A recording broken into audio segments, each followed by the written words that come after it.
You ask Tiger to calculate. This deals with linear inequalities with one unknown. The final result is d equal or greater than 2. Let's solve it step by step. Group all constants on the right side of the inequality. Add 10 to both sides.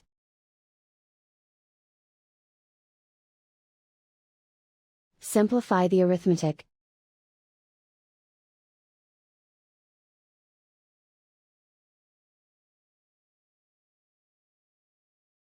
Isolate the d.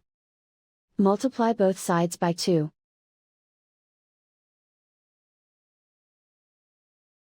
Group like terms.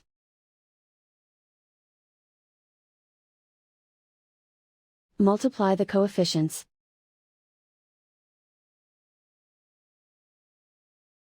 Simplify the fraction.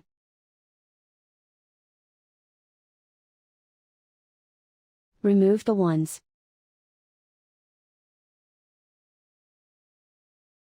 Plot the solution on a coordinate grid.